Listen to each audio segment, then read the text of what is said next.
எல்லோருக்கும் இனிய மாலை வணக்கம் மக்களே. தேவன் தாமே உங்கள் அனைவரையும் இந்த நாள் விசேஷமான ஒரு தினம். ஏனென்றால் இந்த வருஷத்தினுடைய தொடக்கம் உங்களுக்கான ஒரு புது வாய்ப்பு மக்களே. இந்த நேரம் நாம் பேச போகிற காரியம் அதை பற்றியதான். வருஷத்தினுடைய தொடக்கத்தில் இருக்கிறோம். பாதி நாட்கள் மட்டுமே கடந்த நிலை, ஒரு மாதத்தினுடைய பாதி நாட்கள் மட்டுமே. ஆனால் எத்தனை மக்கள் இந்த நேரம் கவலைப்பட்டு கலங்கி கொண்டிருக்கிறார்கள். எத்தனை மக்கள் எதிர்மறையான எண்ணத்தோட இந்த வருஷத்தை தொடங்கி இருக்கிறாங்க. தோல்விகரமான எண்ணங்களோட, பலவீனமான எண்ணங்களோட, ஏன் சோகமான ஒரு தருணமாய் கூட இந்த வருஷம் உங்களுக்கு தொடங்கி இருக்கலாம். நீங்க ஒருவேளை நினைச்சிட்டு இருக்கலாம், வருஷம் தொடக்கமே எனக்கு சோகமான ஒரு தருணமா இருந்தால் வருஷத்தினுடைய மீதி நாட்கள் எப்படி இருக்க போகுது, வருகிற நாட்கள் எப்படி இருக்க போகுது, அடுத்த மாதம் எப்படி இருக்க போகுது, இனி வரக்கூடிய காலங்கள் எப்படி இருக்க போகுது. மக்களே, அவசரப்பட வேண்டாம், ஒரு முடிவுக்கு வந்து விட வேண்டாம். இந்த நிகழ்ச்சியிலே தேவன் நீங்கள் இந்த நிகழ்ச்சி பார்க்கும்படி அனுமதித்திருப்பாரானால் கண்டிப்பாய் உங்கள் துக்கத்தை, உங்கள் கவலையை நிறுத்த கர்த்தர் ஒரு வழி நிச்சயமாய் வைத்திருக்கிறார். எனவேதான் நிகழ்ச்சியினுடைய தொடக்கத்திலேயே ஒரு அற்புதமான சாட்சி நீங்கள் பார்க்கும்படி நான் விரும்புகிறேன். ஒருவேளை இந்த சாட்சி உங்கள் வாழ்க்கையை பிரதிபலிக்கக்கூடிய ஒன்றா இருக்கலாம். நீங்கள் யாராயிருந்து, எங்கிருந்து இந்த நிகழ்ச்சியை பார்த்து கொண்டிருக்கிறீங்களோ, எந்த பகுதியை சேர்ந்தவரோ, எந்த நம்பிக்கையை சேர்ந்தவரோ, இந்த சாட்சி உங்கள் வாழ்க்கையினுடைய ஒரு பிரதிபலிப்பா இருக்கலாம் மக்களே. எனவே இந்த சாட்சியை கூர்ந்து கவனிங்க. இவருடைய வாழ்க்கையில் இதை செய்த கர்த்தர் கண்டிப்பாய் உங்கள் வாழ்க்கையிலும் மகிமையானவைகளை, மகத்துவமானவைகளை செய்ய முடியும் என்பதை மறக்க வேண்டாம். இந்த நேரம் நான் தொடக்கத்திலே உங்களுக்கு சொல்லுகிறேன், ஒரு டம்ளர் தண்ணீர் ஆயத்தப்படுத்திக் கொள்ளுங்கள். நிகழ்ச்சியினுடைய இறுதியிலே நாம் தண்ணீரை ஆசிர்வதிக்க போகிறோம். ஒரு விசேஷமான ஜபத்தை செய்ய போகிறோம். அதே தருணம் நீங்கள் எங்களை தொடர்பு கொள்ள விரும்பினால் தொலைபேசி எண்களை குறித்துக் கொள்ளலாம். நீங்க கீழே பார்க்கிற பிரகாரம் இந்த நேரம் கூட உங்களுடைய அழைப்பை ஏற்க ஒருவர் தயாரா இருப்பார். உங்களுக்கு உதவி செய்யும்படி, உங்களுக்கு ஆலோசனை, வழிகாட்டுதலை கொடுக்கும்படி இந்த நேரம் நாம் நிகழ்ச்சியில தொடர்ந்து முன்னோக்கி செல்லலாம். அற்புதமான இந்த சாட்சியை கவனிங்க. நான் ஒரு லெட்டரானது எழுதினேன், என்னுடைய குடும்பத்தை விட்டு நான் போகிறேன் அப்படின்னு சொல்லி. ஏன்னா அந்தளவுக்கு நான் கஷ்டப்பட்டேன். இனிமேலும் நான் வாழ ஆசைப்படலை. என்னுடைய அம்மாவுக்கு முதுகு ரொம்ப வலிக்கும். அதாவது நான் பிறக்கிறதுக்கு முன்னாடி நானும் என்னுடைய சகோதரர்களும் ரெட்டையர்கள்.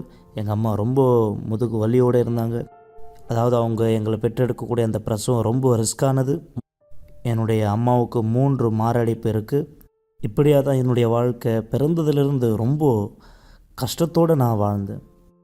அப்போது எனக்கு 2 வயசு இருக்கும். என் வீட்டில் ஒரு தீ எரிஞ்சது.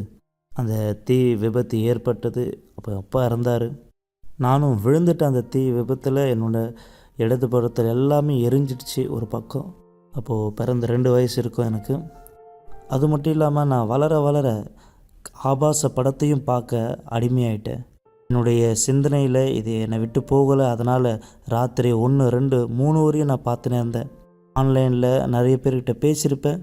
இது தொடர்ந்து என்னை விபச்சாரத்தில் கொண்டு போயிடுச்சு. நான் ரொம்ப மன அழுத்தத்துக்கு போயிட்டேன். இனிமேல் என்னால் வாழ முடியாது, எனக்கு கல்யாணம் வேணாம், நான் தனியாக இருக்கிறேன், இப்படி ஒரு எண்ணத்தில் நான் போயிட்டேன். அப்போது 21 வயசு எனக்கு ஆகும்போது எனக்கு ஒரு வலிப்பு நோய் ஏற்பட்டது. வலிப்பானது எனக்கு வந்தது. இது மாதிரி நான் வெளியே போகும்போது நிறைய இடத்துல, வெளியே மெட்ரோவில் நான் நிறைய இடத்துல இந்த மாதிரி பிரச்சனையை சந்தித்தேன். வலிப்பு வியாதி. அங்கேருந்து ஹாஸ்பிட்டலுக்கு கூட்டின்னு போவாங்க. நிறைய தடவை நான் எங்கே விழுந்தேன்றது கூட தெரியாது. அப்போது ஹாஸ்பிட்டலில் இருக்கும்போது டாக்டர் சொல்லுவாங்க, அந்த வலிப்பு நோய் பார்க்குறவங்க நீ வாழ்நாள் முழுவதும் இந்த மருந்து மாத்திரை எடுத்துக்கணும் அப்படின்னு சொல்லுவாங்க. இதிலிருந்து நீ குணமாக முடியாதுன்னு சொல்லுவாங்க. அப்போது ஒரு சமயமானது வந்தது. அப்போது தொடர்ந்து மாத்திரை மருந்து எடுத்துக்கிட்டேன். தொடர்ந்து எல்லாத்தையும் நான் பத்திரமாக பார்த்துக்கிட்டேன். ஒரு நாள் என்னுடைய வேலை ஸ்தலத்தில் இது ரொம்ப சூழ்நிலை மோசமாகி சாகக்கூடிய நிலைமைக்கு நான் போயிட்டேன். அப்போ இது அதிகமாகி என்னுடைய முகத்தில் காயங்களானது ஏற்படும். அப்போ அந்த நேரம் ஹாஸ்பிட்டலேருந்து நான் வீட்டுக்கு வரும்போது முகத்தில் காயத்தோட, நாக்கு கடிச்சிக்கிட்டு ரத்தத்தோட, உடம்பு ஃபுல்லாக வலிகளோட. இப்போது என்னுடைய அம்மா நான் எந்த அளவுக்கு போராடணுமோ இதிலிருந்து குணமாக, ஆனால் எந்த மருந்தும் மாத்திரையால் இது சரிப்படுத்த முடியல. எந்த மருத்துவரும் இந்த நோயை சரிப்படுத்த முடியல. ஒரு நாள் ராத்திரி என்னுடைய அம்மா ஒரு ப்ரோக்ராம் பார்த்துருந்தாங்க. நிச்சயமாக ப்ரோக்ராம் வரும் நைட்டு. அன்றைக்கி ராத்திரி என்னுடைய அம்மா ப்ரோக்ராம் பார்க்கும்போது அவங்க ஒரு தீர்மானம் எடுத்தாங்க. அவங்க எல்லா விதமான சாங்கியத்தின் கிரியைகளை விட்டுட்டாங்க, அதை பின்பற்றலை. பிற்பாடு யூனிவர்சலுடைய ஆலயத்தில் அவங்க வந்தாங்க. அங்கே கற்றுக்கிட்டு ஒரு உண்மையான கிறிஸ்துவராக இருந்தாங்க. எதுக்காகனா குடும்பத்துக்காக. அப்போ நாங்கள் ஏற்றுக்கிட்டோம். சனிக்கிழமை ராத்திரி இந்த ஜெப விண்ணப்பத்தை பெற்றுக்கொண்டு, ஆனால் நான் போய் பெயிண்ட்டை கலக்கக்கூடிய அந்த இதுவை வாங்கிட்டு வந்தேன். எதுக்கு நான் உண்மையில் நான் சாகிறதுக்காக இருந்தேன். ஏன்னா என்னுடைய வாழ்க்கையில் என்ன விஷயத்தை செய்து சரிப்படுத்தணும்னு எனக்கு தெரியாது, உண்மையில் தெரியாது எனக்கு. அதனால தான் பேசாமல் செத்துடலாம் அப்படின்னு நினச்சேன். அப்போது பெயிண்டில் கலக்கிற வச்சுருந்த அந்த 1/2 லிட்டருக்கிட்ட நான் அதை குடித்தேன். அப்புறம் என்னை ஹாஸ்பிட்டலுக்கு கூட்டின்னு போகிறாங்க. ஹாஸ்பிட்டலுக்கு கூட்டின்னு போகிறதுக்கு முன்னாடி ஃப்ரிட்ஜில் இப்படி நான் எழுதி வச்சேன். என்னன்ட்டுனா, அம்மா நான் இந்த மாதிரி ஒரு விஷயத்தை குடிச்சிட்டேன், ரொம்ப மோசமாக கிரிட்டிக்கல் ஸ்டேஜில் இருக்கும், நீங்கள் தான் பார்த்துக்கணும் அப்படின்னு சொல்லிட்டு இது பண்ணி எழுதி வச்சிட்டேன். இந்த விஷயம் நான் செஞ்சதுனால இன்னும் ஒரு பெரிய ஒரு பிரச்சனையானது வந்தது. என்ன பிரச்சனைனா, இரைப்பை அலர்ஜி. அந்த நேரம் கேஸ்ட்ரிக் உருவாயிடுச்சு வயிற்றில். ஏன்னா நான் செத்துடணும் அப்படின்ற எடுத்த அந்த முடிவினால் ஒவ்வொரு நாளும் நான் ஆளான்னு பார்க்கும்போது, அதாவது என்ன, என் குடும்பத்தில் பிரயோஜனம் இல்லை, யாருமே என்னை நம்பலை. வீட்டில் இன்னொரு பையன் வேலைக்கு போகிறேன், ஆனால் அம்மா என் மேலே மட்டும் நம்பிக்கையாக இருந்தாங்க, நான் நல்லாயிடுவேன்ட்டு. என்னுடைய அப்பா, என்னுடைய சகோதரன் எல்லாரும் ஒரு யூனிவர்சல் ஆலயத்தினுடைய விசுவாசத்தில் இருந்தாங்க. பிற்பாடு நானும் ஆலயத்துக்கு வர ஆரம்பித்தேன். அன்றைக்கி அந்த முதல் நாள் நான் வீட்டுக்கு சந்தோஷத்தோடு வந்தேன், லேசாக உணர்றவனாக வந்தேன். ராத்திரி முழுவதும் நிம்மதியாக தூங்கினேன். அங்கேருந்து தான் எனக்கு வித்தியாசமே ஏற்பட்டது. இன்னும் கொஞ்சம் அதிகமாக சந்தோஷமாக இருந்தேன், சிரிப்போடு இருந்தேன். பிற்பாடு தண்ணீரில் ஞானஸ்நானம் எடுத்தேன். அந்த மன அழுத்தத்திலிருந்து நான் விடுதலையானேன். அது மட்டும் இல்லாமல் வலிப்பு வியாதியிலிருந்து நான் குணமானேன். 14 வருஷத்தோடு கஷ்டப்பட்டேன் நான். ஆனால் இப்போது நான் மருந்து எடுத்துக்கிறதில்ல, மாத்திரை சாப்பிட்றதில்ல. அந்த தலை சுற்றுற மாதிரி, நாக்கு கடிக்கிற மாதிரி எதுவுமே இப்போ இல்லை. எதுவுமே இப்போ எனக்கு இல்லை. இது எல்லாத்தையும் என்னுடைய வாழ்க்கையில் பார்க்கும்போது, அதாவது நான் குணமானது, கெட்ட பழக்கத்திலிருந்து நான் விடுதலையானது, எல்லாமே விசுவாசத்தினுடைய ஒரு வழிமுறை. நான் அதை புரிஞ்சுக்கிட்டேன். ஏன்னா ஆண்டவர் மிக வல்லமையானவர். வெறும் நான் குணமாகிறது மட்டும் கிடையாது, விடுதலைக்காக மட்டும் இல்லை. அவர் எனக்குள்ளே எதிர்பார்த்தது, அதாவது சொல்ல முடியாத, விளக்க முடியாததுக்கு மேலே, அது எந்த ஒரு மனுஷனாலையும் இதை கொடுக்க முடியாது. என்னுடைய அப்பாவோ அம்மாவோ ஒருத்தரும் இல்லை. நான் சாகக்கூடிய நேரத்தில் இருக்கும்போது யாரும் தடுக்கும் இல்லை. ஏன்னா தேவனுடைய சிந்தனை தான் பரிசுத்தாவி. அப்போ அதிகமாக தேடின பரிசுத்தாவினால் நிரப்பப்பட்டேன். பெற்றுக்கொண்ட இந்த ஒரு மகத்துவமானது, அதாவது தேவனுக்கு நன்றி. ஏன்னா சில நேரத்தில் நான் நினச்சேன், ஏன் தான் பிறந்தேனோ அப்படின்ட்டு. என் முகத்தை பார்த்து நான் சொல்லிப்பேன் இந்த மாதிரி. ஆனால் இன்றைக்கி நான் தெளிவாக புரிஞ்சுக்கிட்டேன். அதாவது நான் இப்போ வாழ்கிறேன்னா உண்மையாகவே தேவனுடைய ஆவியானவர் தான். ஏன்னா நான் எல்லா நேரமும் சொல்கிறேன், நான் பிறந்ததே செத்துருவேன் அப்படின்ட்டு. அன்றைக்கி சர்ச்சில் நான் இந்த மாதிரி கேட்டேன், ஒன்றும் வாழட்டுமா இல்லை சாகட்டுமா அப்படின்ட்டு. ஆனால் அவருடைய ஆவி, பரிசுத்த ஆவி எனக்கு அந்த அளவுக்கு ஞானத்தை கொடுத்தார், சந்தோஷத்தை கொடுத்தார். என் ஆத்மாவுடைய வேதனையை நீக்கினார். எதுவும் எதிர்பார்க்காம ஆண்டவர் எனக்கு கொடுத்தார் எல்லாத்தையும். முன்னாடி நான் இருந்த அந்த ஆளான், பழைய ஆளான், ஒரு பாவியா, பாவம் செஞ்சவனா, கெட்டது செஞ்சவனா, ஒரு மோசமான வாழ்க்கை வாழ்ந்து இப்படி தான் இருந்த அடையாளமா. ஆனால் ஆண்டவர் இன்னைக்கு புது வாழ்க்கை கொடுத்தார். விசுவாசத்தோடு இருந்ததுனால தான் இந்த அளவுக்கு சந்தோஷமாக நான் இருக்கேன். இந்த பூமியில் எந்த பொருளை வாங்கினாலும், எந்த இடமும் வாங்கினாலும் எதுவுமே இதுக்கு ஈடு ஆகாது. நமக்குள்ள சரியான தேவன் வந்தால் போதும். அவருடைய சந்தோஷம், அவருடைய பலம், அவர் நமக்காக போராடுவார். தேவன் நம்மோடு இருக்கிறார். ஆண்டவர் நமக்குள்ளாக இருந்தார்னா எது வேண்டுமானால் நம்மளால் ஜெயித்து வர முடியும். இன்னைக்கு எதுவுமே எனக்கு குறையா இல்லை. ஆண்டவர் எனக்கு உட்புறமாகவும் வெளிப்புறமாகவும் இருக்கிறாரு. என பண வாழ்க்கையும் ஆண்டவர் மாற்றினார். எங்களுக்கு தேவையானது எல்லாத்தையும் ஆண்டவர் தராரு. இன்றைக்கி 3 வருஷம் ஆகுது நான் கல்யாணம் பண்ணிக்கிட்டு. இப்போ நான் தெளிவாக இருக்கேன். முதல்ல ஆண்டவர் தான், அப்புறம் அம்மா, அப்பா, சகோதரன். ஏன்னா அவங்க என் மேலே ஒருபோதும் நம்பிக்கை இழக்கலை. இது நடந்தது என்னுடைய அம்மாவுடைய வாழ்க்கையில். அது என்னதுன்னா, நானும் என் வீட்டாரும் கர்த்தரையே சேவிப்போம். அந்த வசனம் இன்றைக்கு உயிருள்ள தேவனை நாங்கள் பின்பற்றுகிறோம்.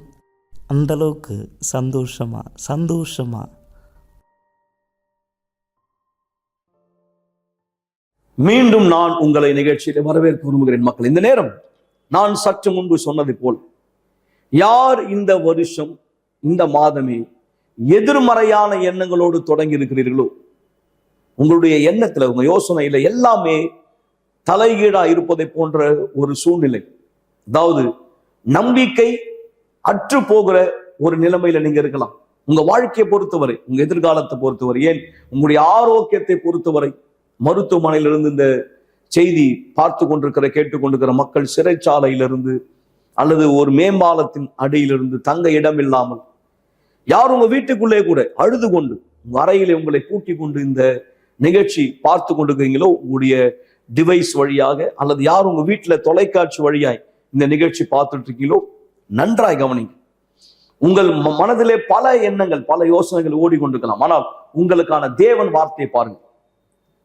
ஏசாயா 56 கர்த்தர் சொல்லுகிறார், இந்த நேரம் இதுதான் அவர் உங்களுக்காக கொடுக்கிற வார்த்தை. மக்கள், இந்த வார்த்தை, ஏதாவது நாம் 55 முதலாவது படிக்கிற அந்த அற்புதமான வார்த்தை, என் நினைவுகள் உங்கள் நினைவுகள் அல்ல, என் வழிகள் உங்கள் வழிகள் அல்ல என்று கர்த்தர் சொல்லுகிறார். என் நினைவுகள் உங்கள் நினைவுகள் அல்ல. ஒருவேளை நீங்க என்ன நினைச்சிட்டு இருந்தாலும் சரி, உங்க வாழ்க்கை பத்தி, உங்க குடும்பத்தை பத்தி, உங்க திருமணத்தை குறித்து, உங்க பிள்ளைங்களை குறித்து, உங்கள் எதிர்காலத்தை குறித்து, ஒருவேளை அது எல்லாமே எதிர்மறை தோல்வியான எண்ணங்களா இருந்தாலும் கூட, நான் சொல்வதை கவனிங்கள் மக்களை. கர்த்தருடைய வார்த்தை ஏசாயா 55 8ஆம் வசனத்தில் அவருடைய வார்த்தை நமக்கு உறுதிப்படுத்துகிறது, தேவனுடைய நினைவுகள் நம் நினைவுகளை போல அல்ல. அப்போது தேவன் நினைவுகள் எப்படிப்பட்டது? பூமியை பார்க்கிலும் வானம் எப்படி உயர்ந்ததோ அந்த அளவு தேவனுடைய நினைவுகள் நம் நினைவுகளை விட மிக மிக மிக மிக உயர்வானது மக்களே. எனவேதான் நம்பிக்கை இழக்காதீர்கள், சோர்ந்து போகாதீர்கள். தேவன் நினைவுகள் உயர்வானவை. அவரால் கண்டிப்பாய் உங்கள் வாழ்க்கை சூழ்நிலையை மாற்ற முடியும். இந்த நேரம் எங்களை தொடர்பு கொள்ளுங்கள் மேலும் விவரங்களுக்காக. எனவேதான் இந்த ஞாயிற்றுக்கிழமை காலை 9:30 மணிக்கு நான் உங்களை விசேஷமாய் வரவேற்கிறேன். இந்த நேரம் இந்த சாட்சி கேட்கும் போது உங்களுக்கு தெரியும் நான் என்ன சொல்லி கொண்டிருக்கிறேன் என்று. இவருக்கு நம்பிக்கை இல்லை தன்னுடைய சரீர ஆரோக்கியத்தை குறித்து. ஆனால் கர்த்தர் நினைவுகளை ஏற்றுக்கொண்ட பிற்பாடு எப்படி இவர் வாழ்க்கை மாறியது பாருங்கள். எனவே காலை 9:30 மணி நீங்கள் எங்கள் சிறப்பு விருந்தினர் ஒரு பாட்டில் தண்ணீர் ஆயத்தப்படுத்திக் கொள்ளுங்கள். நீங்கள் எங்களை இந்த விலாசங்களிலே அணுகலாம். இந்த நேரம் சாட்சியை தொடர்ந்து சற்று நேரத்திலே நாம் ஜெபத்திலே ஒன்றிணையலாம். பின்வரும் புகைப்படங்களானது மிகவும் பலமானது. இவை கிராஃபிக்ஸ் அல்ல.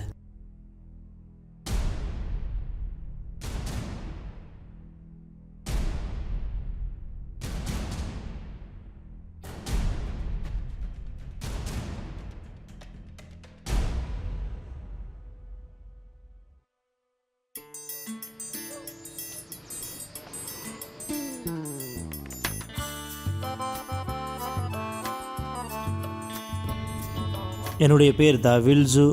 நான் எங்கே வசிக்கிறேன்னா, ஜக்கரியா ஜி சவுமோ தொமிங்கோ என்ற ஒரு இடத்துல வசிக்கிறேன். இந்த இடம் எங்கே இருக்குன்னா, பராஈபாவில் இருக்கும். நான் விவசாயம் பார்க்குறேன், பயிர் விதைக்கிறேன். அது மட்டும் இல்லாமல் பீன்ஸ் மற்றும் கரும்பும், அது மட்டும் இல்லாமல் உருளைக்கிழங்கும் கூட நான் விதைக்கிறேன். ஒரு சமாதானமான வாழ்க்கை தான், எந்த ஒரு வியாதியும் இல்லை. ஒரு நாள் எனக்கு உயர் ரத்த அழுத்தமானது வந்தது. அப்போது என்ன பண்ணுறதுன்னு தெரியல, எப்படி கட்டுப்படுத்துன்னு தெரியல. அப்போ நான் மருத்துவரை பார்க்க போனேன். அப்போ அந்த மருத்துவர் சொன்னார், சில பரிசோதனை செஞ்சு பார்க்கணும் அப்படின்ட்டு. அவர் கொடுத்த அந்த ரிப்போர்ட்டில் மோசம் இருந்தது. அது மட்டும் இல்லாமல் அவர் இந்த ரிப்போர்ட் எடுத்துன்னு போய் டாக்டர்கிட்ட காட்டுன்னு சொன்னார். இப்போ அந்த டாக்டர்கிட்ட காமிச்ச பிற்பாடு அவர் இன்னொன்று கூட எடுக்கணும் அப்படின்னாரு. இன்னொன்றையும் பார்த்து எடுத்த பிற்பாடு ரெண்டத்தையும் சேர்த்து பார்த்து, உங்கள் உடம்புல ஏதோ ஒரு மாதிரியாக இருக்குது, ஒரு சின்ன லிக்யூடு மாதிரி தர, அது குடிங்க அப்படின்னு சொன்னார். அப்புறம் அவர் சொன்னார், கொஞ்சம் வெளியே இருங்க அப்படின்னாரு. ஆனால் நான் தொடர்ந்து அந்த மருந்து மாத்திரை எடுத்துக்கிட்டே இருந்தேன். அதை எடுக்கும்போது இன்னும் நான் மோசமாயிட்டேன். அப்போ எனக்கு வாந்தி வர மாதிரி இருந்தது. வாந்தி எடுத்தேன். எனக்கு தோல் அரிப்பானது ஏற்பட்டது. அப்புறம் இன்னும் மோசமாகி எனக்கு ஜுரம் வந்தது. 2 வாரம் நான் வீட்டில் இருந்தேன். ஒவ்வொரு நாள் என்ன நடக்குது எல்லாத்தையும் நான் ரெக்கார்ட் பண்ணினே இருந்தேன். அந்த தோல் அரிப்பு அதிகமாகி தோல் உரிகிற மாதிரி இருந்தது. வீட்டில் இருந்த எல்லாத்தையும் நான் ரெக்கார்ட் பண்ணியிருந்தேன். அப்போது நான் ஃபோன் பண்ணேன் என்னுடைய சகோதரிக்கு, என்னை ஹாஸ்பிட்டலுக்கு கூட்டின்னு போங்கன்னு சொன்னேன். அப்போ ஹாஸ்பிட்டலுக்கு கூட்டின்னு போய்ட்டு டாக்டர்ஸ் சொன்னேன், இப்போ டாக்டர்கிட்ட சொன்னேன், இது குடித்ததுனால இன்னும் மோசமாயிடுச்சு. இப்போ அவர் சொன்னார், இது எதுக்காகனா சிறுநீரகத்தில் கல் இருந்ததுன்னா ஒருவேளை அதுக்காக நினைக்கிறேன், இல்லைன்னா இப்போ உனக்கு டயாலிசிஸ் பண்ணோம் என்று சொன்னாங்க. அங்கே தான் தப்பான ட்ரீட்மெண்ட் கொடுத்தாங்க இல்லையா? ஆமாம் பாஸ்டர், தப்பாக பண்ணியிருக்காங்க. இப்போ டாக்டர் சொன்னார், நான் கொடுத்த மருந்துனால நீ இந்த மாதிரி ஆகலை அப்படின்னு சொன்னார், நீ சீக்கிரத்தில் இறந்துருவ அப்படின்னாரு.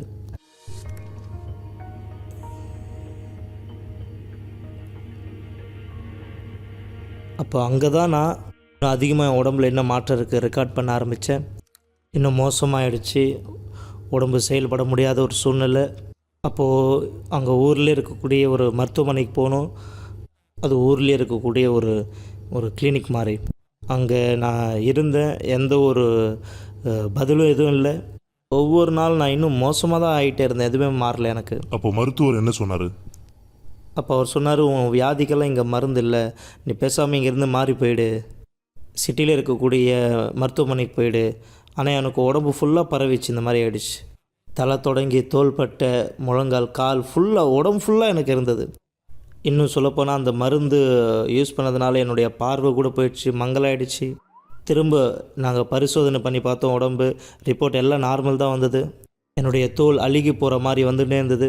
குளிக்க போகணுன்னா ரொம்ப கஷ்டமாக இருக்கும், தண்ணி குடிக்கணும்னா அந்த தோலை உறிஞ்சி அதில் விழுந்துடும். என்னுடைய தோல் முழுவதுமாக உறிஞ்சி ரொம்ப மோசமான ஒரு சூழ்நிலையாக இருந்தேன். அவர் உடம்பு விரக்தியாக இருந்தது, உடம்பு முழுவதுமே கல் மாதிரி இருந்தது, ரொம்ப கடினமாக இருந்தது. ஒரு மாதம் முழுவதும் மருத்துவமனையில் இருந்தார். நான் நினச்சேன் அவர் திரும்ப வீட்டுக்கே வரமாட்டாருன்னு. இரவில் அவர் தூங்கிட்டு இருக்கும்போது நான் ரொம்ப கவலைப்படுவேன், ஏன்னா அவர் கண்ணு கூட சரியாக மூட மாட்டார். நிறைய தடவை இந்த மாதிரி தோல் இது போல் ஒரு உறிஞ்சி வர்றதுனால என்னால் கண்ணை மூட முடியாது, தூங்க கூட என்னால் முடியாது. கண்ணை திறந்தது நான் தூங்குவேன். அப்போ நான் ஆலயத்தை குறித்து கேள்விப்பட்டேன். நான் கேள்விப்பட்ட அந்த சரியான நேரம் எப்போன்னா சிறப்பு நிகழ்ச்சியினுடைய நேரம், ஆண்டவர் நியாயம் செய்வார் என்ற நிகழ்ச்சி. இப்போ நான் எனக்கு இருக்கிற அநீதியை நான் நினச்சேன். 6 மாதத்துக்கு முன்னாடியா? ஆமாம், 6 மாதத்துக்கு முன்னாடி பாஸ்டர். ஆமாம், 6 மாதம் முன்னாடி நான் அந்த ஜெபத்தை ஏற்றுக்கிட்டேன். என் வாழ்க்கையில் அநீதி இருக்கிறது நான் ஏற்றுக்க மாட்டேன், ஆண்டவர் எனக்கு நீதி பண்ணணும்னு நான் விரும்பினேன்.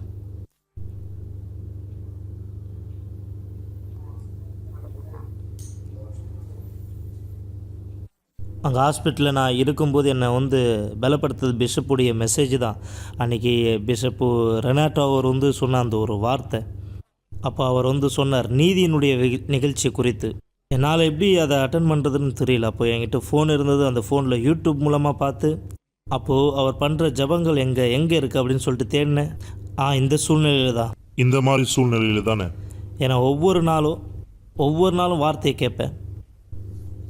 ஒருவேளை உங்களுக்கு என்ன காரியம் நடந்திருந்தாலும், ஒருவேளை எந்த வியாதியை நீங்கள் சுமந்திருந்தாலும், தேவன் ஒரு வாய்ப்பு தரார் உங்கள் வாழ்க்கையில் நியாயம் செய்ய. இதில் இருக்கக்கூடிய ஒரு ஜபந்தான் இப்போ பிஷப் ரெனாட்டோ சொல்வார்.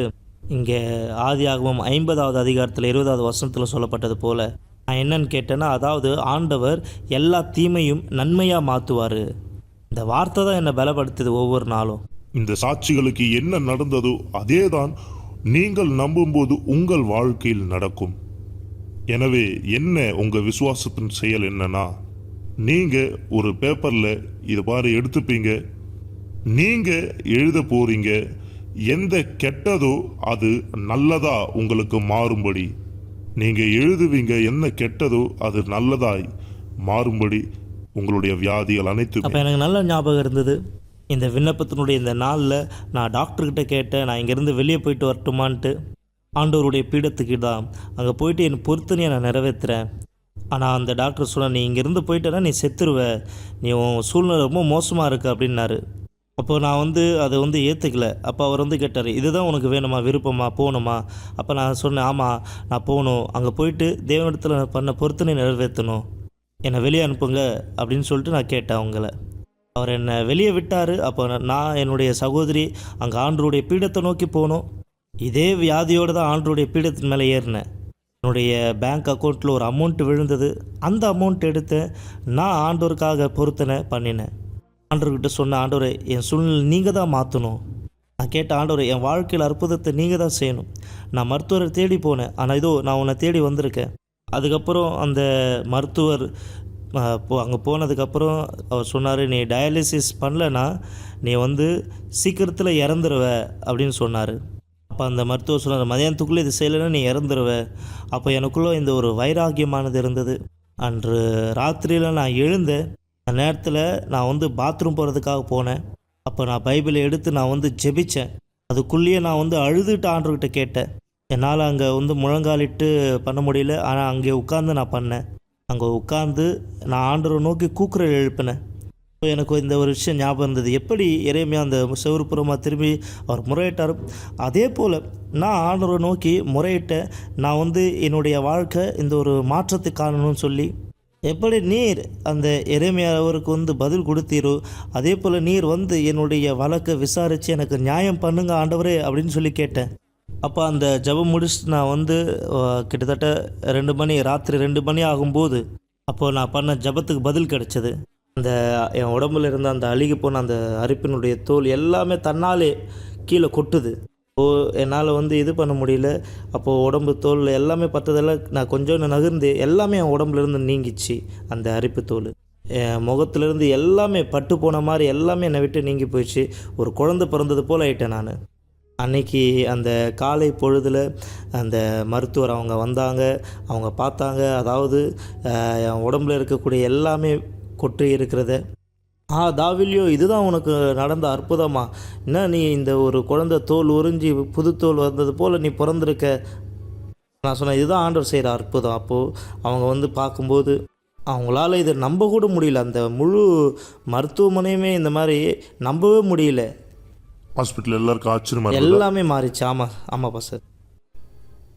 அப்போ அவங்க சொல்லியிருந்தாங்க, 20 வருஷம் சர்வீஸில் ஒரு தடவை கூட இந்த மாதிரி நடந்தது இல்லைன்னாங்க.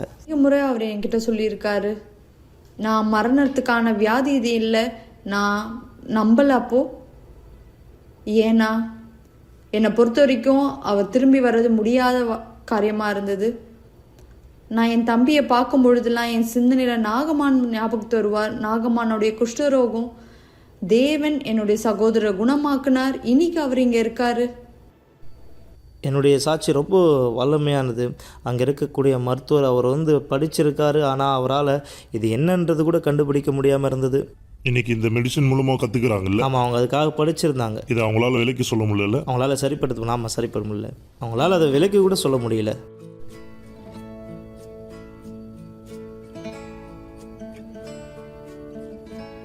தேவனுக்கு மகிமை. நான் திரும்ப இந்த விவசாயத்தில் இருக்கிற என்னுடைய வேலைகள் எல்லாமே நான் வந்து செய்கிறேன், எல்லாமே பார்க்குறேன். இந்த மாதிரி எந்த ஒரு அரிப்பானது இல்லை. நான் வந்து இருக்கிற இடத்துலேருந்து ஆலயத்துக்கு வர ரொம்ப தூரம். நான் செய்கிற தியாகம் ஆண்டவர் பார்த்தாரு. நான் ரொம்ப தூரத்துலேருந்து வரேன், தேவன் எனக்கு பதில் கொடுத்தாரு. இன்றைக்கி என்னுடைய பைக்கை எடுத்துகிட்டு நான் ஆலயத்துக்கு போகிறேன். கிட்டத்தட்ட 20 நிமிஷத்துக்கு மேலே நான் பிரயாணம் பண்ணி வருவேன் ஆண்டவரை தரிசிக்கிறதுக்காக.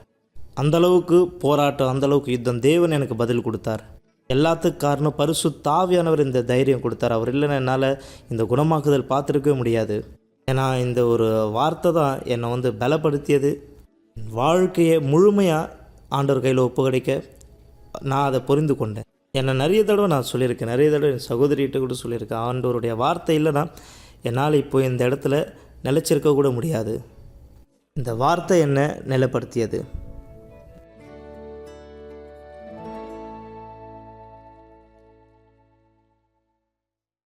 மீண்டும் நான் உங்களை நிகழ்ச்சியில் வரவேற்கிறேன். சற்று நேரத்தில் நாம் சொன்னதை போல நாம் ஜெபத்திலே ஒன்றிணைய போகிறோம் மக்கள். ஆனால் இந்த வார்த்தையை மறக்காதீர்கள். உங்கள் நினைவுகள் தேவன் நினைவுகள் அல்ல. இந்த நபருடைய வாழ்க்கை நடந்தது அதி அற்புதமான அந்த காரியத்தை பார்த்தீங்களா? எப்பேற்பட்ட ஒரு காரியம் நடந்திருக்கிறது. மருத்துவத்துக்கு சவால் வைக்கக்கூடிய, கண்டிப்பாய் அங்கே பிரமிப்பான ஒரு சூழல், மருத்துவரை ஆச்சரியப்படும்படி இதுதான் நடைபெற போகிறது மக்கள். இந்த வருஷத்தின் தொடக்கம் தான். இன்னும் நாட்கள் உண்டு, மாதங்கள் உண்டு, வாரங்கள் உண்டு. நம்பிக்கை இழக்காதீர்கள். தவறான முடிவுகளை மாற்றிக்கொள்ளுங்கள். தோல்வியான எண்ணங்களை விட்டு வெளியே வாருங்கள். என்னால முடியல, எதிர்மறையான இந்த எண்ணத்தை என்னால் ஜெயிக்க முடியல, எனவேதான் நான் உங்களை வரவேற்கிறேன். சற்று நேரத்தில் நடைபெற போகிற ஜபத்தில் இணையுங்கள். அதே சமயம் நீங்கள் வீட்டில் இருக்கிற தருணம், நீங்க உங்களை வெறுமையா வைத்துக் கொள்ளக்கூடாது, ஒரு அறையில பூட்டி வைத்துக் கொள்ளக்கூடாது. அந்த நேரம் நீங்கள் தேவனுடைய வார்த்தைகளை, தேவனுடைய ஆலோசனைகளை கேட்கக்கூடிய ஒரு அற்புதமான வாய்ப்பு தான் இந்த யூனிவர் ஆப். இதை குறித்த ஒரு சிறிய வீடியோ நான் உங்களுக்காக காண்பிக்க விரும்புகிறேன். நீங்கள் இதிலே உங்களை இணைத்துக் கொள்ளும் போது, தேவனுடைய எண்ணங்களால் உங்களை நிரப்பிக் கொள்ளும் போது, எதிர்மறையான எண்ணங்களை கண்டிப்பாய் நீங்கள் ஜெயிக்க முடியும். இந்த வீடியோவை தொடர்ந்து நண்பர்களே உங்கள் தண்ணீரை ஆயத்தப்படுத்திக் கொள்ளுங்கள். நாம் ஜெபத்திலே ஒன்றிணைய போகிறோம். கர்த்தர் இந்த நேரமும் எதிர்மறை எண்ணங்களை நீங்கள் ஜெயிக்க உங்களுக்கு சக்தி கொடுப்பார். ஆனால் மறக்க வேண்டாம், மீண்டும் ஊக்கப்படுத்துகிறேன், ஞாயிறு காலை 9:30 மணி எங்களோடு இணையுங்கள். எதிர்மறையான எண்ணத்தின் தாக்கத்தை நீங்கள் ஜெயிக்க முடியாது. நீங்கள் எதிர்பார்க்கிற அனைத்தும் இந்த இடத்தில் உள்ளது. திரைப்படங்கள், தொடர் நிகழ்ச்சிகள், நாடகங்கள், கூட்டங்கள், கருத்தரங்குகள், தியானங்கள், கிறிஸ்துவ நிகழ்ச்சியின் முழு உள்ளடக்கமும் ஒரே இடத்தில். இந்த யூனிவர் வீடியோவில் உங்களுடைய குடும்பத்தாரை நீங்கள் ஒன்றிணைத்து பிளே பட்டனை பயப்படாமல் அழுத்தலாம். நிகழ்ச்சிகள் போர்ச்சுகீஸ், ஆங்கிலம் மற்றும் ஸ்பானிஷ் மொழிகளில் உள்ளது. போர்ச்சுகீஸ் மொழி, ஆங்கில மொழி, People can't do something themselves. They want to tell you you can't do it. Spanish மொழி. Si sueñas algo, realízalo. Punto. மறக்க முடியாத தருணங்களை அனுபவியுங்கள் பல மொழிகளில் மற்றும் உலகம் எங்கிலும் இருந்து. விரைவில் உங்களுடைய மொழியில் வெளியிடப்பட இருக்கிற 2 தவறவிடப்படாத நிகழ்வுகள், பெருசிய நாட்டின் ராணி மற்றும் இழப்பதற்கு எதுவும் இல்லை என்கிற படங்கள். univervideo.com உங்களை இணைத்துக் கொள்ளுங்கள். அதில் மாற்றத்தை ஏற்படுத்தக்கூடிய எண்ணில் அடங்காத நிகழ்ச்சிகளை கண்டுபிடிப்பீர்கள். யூனிவர் வீடியோ நன்மை செய்யக்கூடிய சமூக வலைத்தளம்.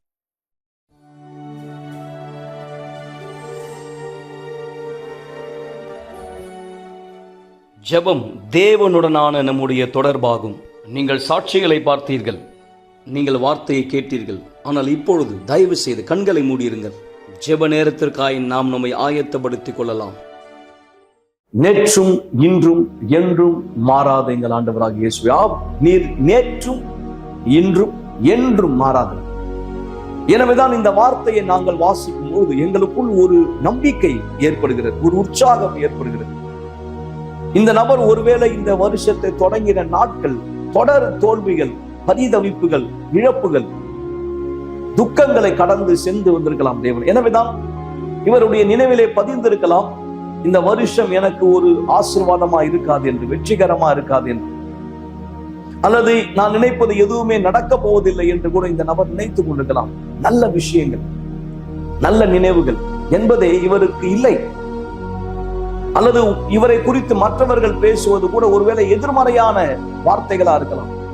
நீ எதற்கும் பிரயோஜனம் இல்லை, உன்னால் சாதிக்க முடியாது, உன் ஜெபங்கள் கூட பலிக்காது, ஆண்டவர் கூட உனக்கு உதவி செய்வது கடினம், யாராலும் உன்னை மன்னிக்க முடியாது.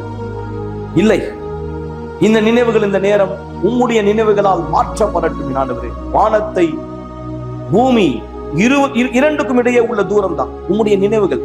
பூமியை பார்க்கணும் வானம் உயர்ந்ததை போல எங்கள் நினைவுகளை பார்க்கணும், எங்களை பற்றியும் நினைவுகள் உயர்ந்தவை. அந்த நம்பிக்கை இந்த நபருக்குள் கொண்டு வாரும். இந்த தண்ணீரை பருகுதலின் மூலமா எல்லா எதிர்மறை தாக்கத்தில் ஆவி மறையட்டும். எல்லா தோல்விகரமான எண்ணங்கள் மறையட்டும். தவறான முடிவுகள் எடுக்க யோசித்துக் கொண்டிருந்தால் அந்த அசுத்தத்துக்கு நான் கட்டளை கொடுக்கிறேன், கடிந்து கொடுக்கிறேன். இவர் நினைவுகளை விட்டு அகலும்படி என் தேவனை இந்த தண்ணீர் பருகுதலின் மூலம் இவருடைய எதிர்மறையான எண்ணங்கள் நேர்மறையான எண்ணங்களால் மாற்றப்படும். இயேசு கிறிஸ்துவின் பெயரால் நான் ஜெபிக்கிறேன், நன்றி செலுத்துகிறேன் பிதாவே, ஆமென். ஆசீர்வாதமான தண்ணீர் பருகுங்கள் மக்கள்.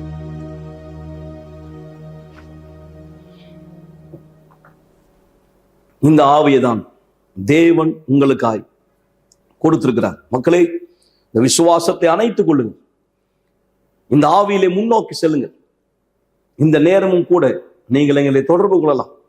நாங்கள் உங்களுக்காய் இங்கே யூனிவர்சல் ஆலயத்தில் எல்லா கிளை சபையிலும் ஆயத்தமா இருக்கிறோம். இங்கே மவுண்ட் ரோடு தலைமை சபையிலும் நாங்கள் தயாரா இருக்கிறோம். இந்த ஞாயிற்றுக்கிழமை, இந்த முதல் மாதம் அற்புதமான இந்த வாய்ப்பு, தேவன் நினைவுகளுக்காய் உங்கள் நினைவுகளை நீங்கள் மாற்றிக்கொள்ளும்படி வரவேற்கப்படுகிறீர்கள்.